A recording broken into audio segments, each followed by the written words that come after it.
Trump just announced that he's running for president in 2024.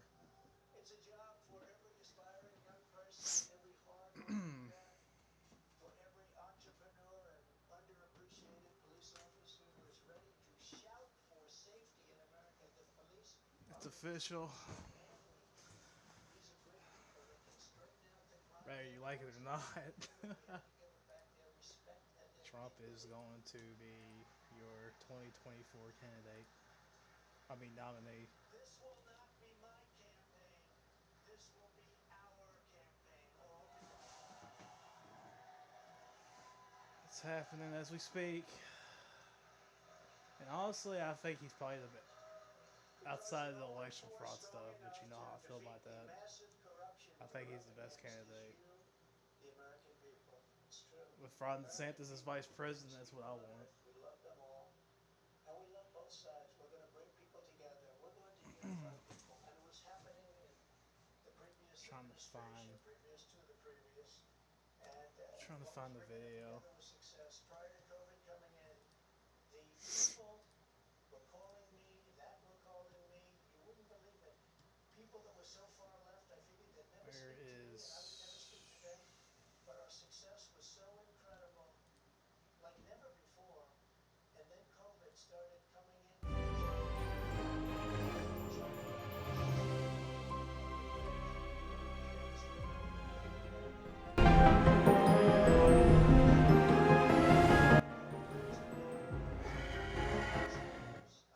We know you appreciate dependable tools and great value with over 1 million 5-star product reviews and prices that just can't be beat. See for yourself why Harbor Freight In from China.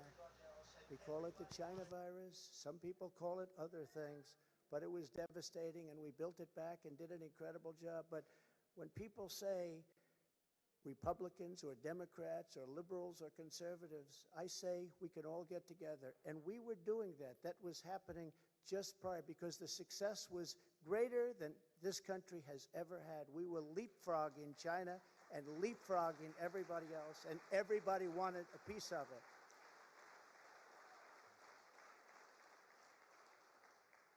But just as I promised in 2016, I am your voice. I am your voice. The Washington establishment wants to silence us, but we will not let them do that. What we have built together over the past 6 years is the greatest movement in history because it is not about politics. It's about our love for this great country, America, and we're not going to let it fail. I am running because I believe the world has not yet seen the true glory of what this nation can be. We have not reached that pinnacle, believe it or not. In fact, we can go very far. We're going to have to go far. First, we have to get out of this ditch. And once we're out, you'll see things that nobody imagined for any country. It's called the United States of America, and it's an incredible place. We are Americans, and we do not have to endure what has taken place in Washington, D.C. This is our country, our government, and the corridors of power, they're our corridors. They're not their corridors. These are our corridors. And we are coming to take those corridors back.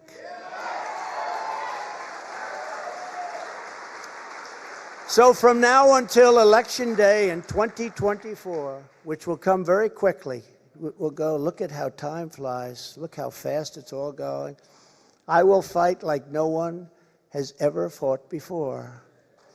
We will defeat the radical left Democrats that are trying to destroy our country from within, and likewise protect us all. We want to protect us. We have to be protected from all of those nations out there that are looking to destroy us from beyond our shores. There are lots of nations that hate us gravely.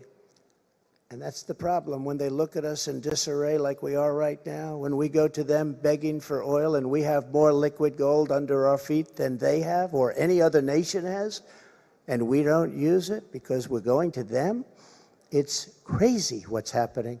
We can't let it continue. Joe Biden is the face of left-wing failure and Washington corruption. He had a big G20 dinner tonight. Everybody flew over to wherever they flew over, and guess what? He never showed up. They're still looking for him. What's going on? G20, I used to love that, the leaders. I used to make deals for our country like you wouldn't believe. It was one, give me the next one, give me the next one. And we got them to stop taking advantage of our country. Every nation took advantage of our country. We renegotiated deals with Mexico and Canada, USMCA. We got rid of the worst trade deal ever made. Ever made, NAFTA, the worst trade deal ever made. That's why the farmers love Trump, because we did a great job, but manufacturers also. And we did a deal, we restructured our terrible deal with Japan. I say that did it with Prime Minister Abe, a great man. Years. Our country could not take 4 more years. It can only take so much. It's all very fragile to start off with. It can only take so much. In 2020, I received... Fucking pissed if he doesn't. I'm gonna be really fucking aggravated if he don't win. I'm just being honest. If he's running like he said he's running, he better fucking win it. If he's the nominee, he better fucking win it, or I'm gonna be fucking pissed off. I'm telling you right now.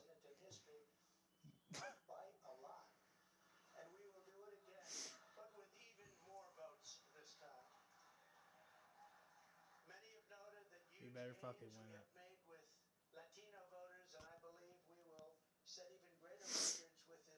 Whatever, go back to Trump. They wanted safety, they wanted security, and they understood the border better than anybody else. So they were amazed that we started that trend, and now we're continuing with that trend. You look at what we've done in Florida, what everybody's doing now in Florida and Texas, along the border in Texas, won every single community. I won every single community. Governor of Texas called. Great gentleman, just got reelected. And he said to me, I'd like to talk to you for a second. Well, he said, you've done something that nobody else has done. You've won every single area along the borders, the longest since Reconstruction. I said, Reconstruction? I guess you call that the Civil War? That's what I call it? That's what I call it.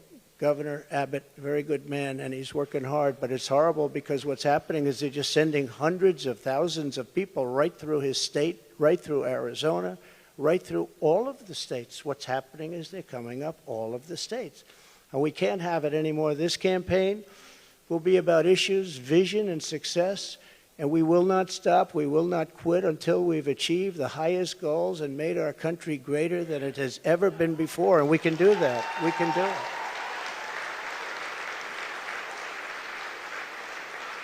Our victory will be built upon big ideas, bold ambitions, and daring dreams for America's future. We need daring dreams.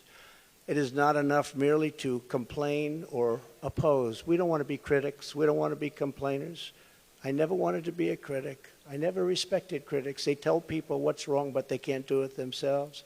We will win because we will fight with every measure of our strength and with every ounce of our energy to lift up the working men and working women of America and to restore the fabric of this nation.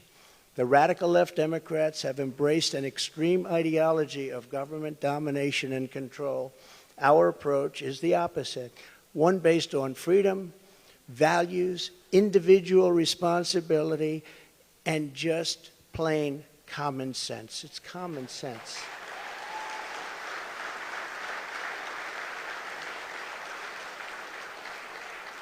In 2 years, the Biden administration has destroyed the U.S. economy, just destroyed it.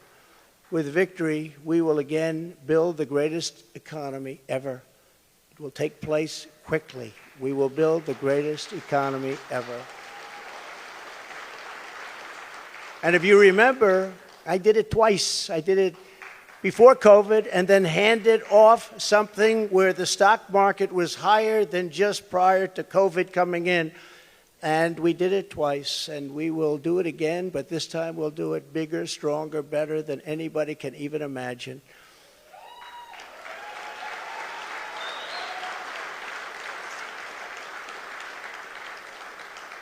And one of the beautiful things of the pause, if there is such a thing as a beautiful thing. But one of the important factors of the pause is that we see how bad they've done.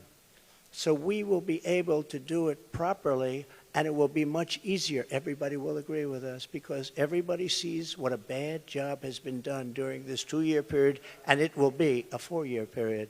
Everybody sees that. It will be much easier for us to do what has to be done.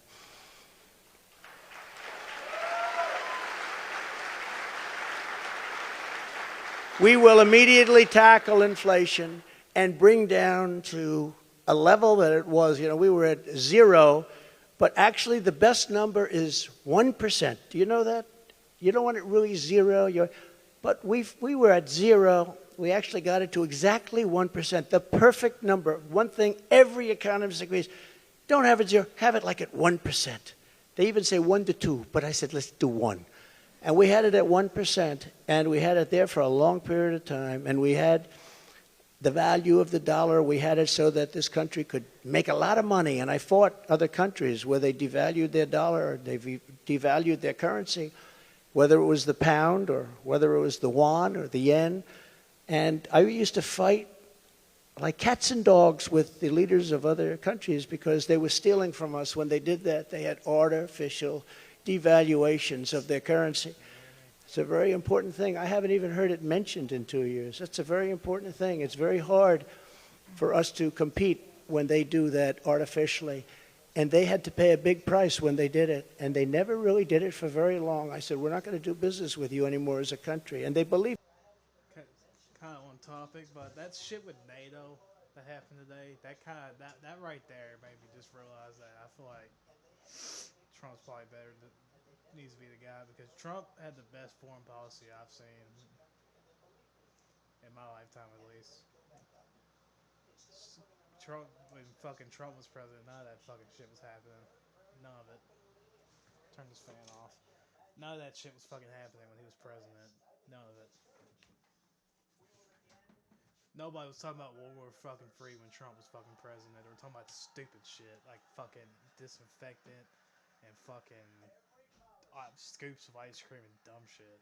Now everybody's talking about how they're gonna fucking. No, it's just ridiculous.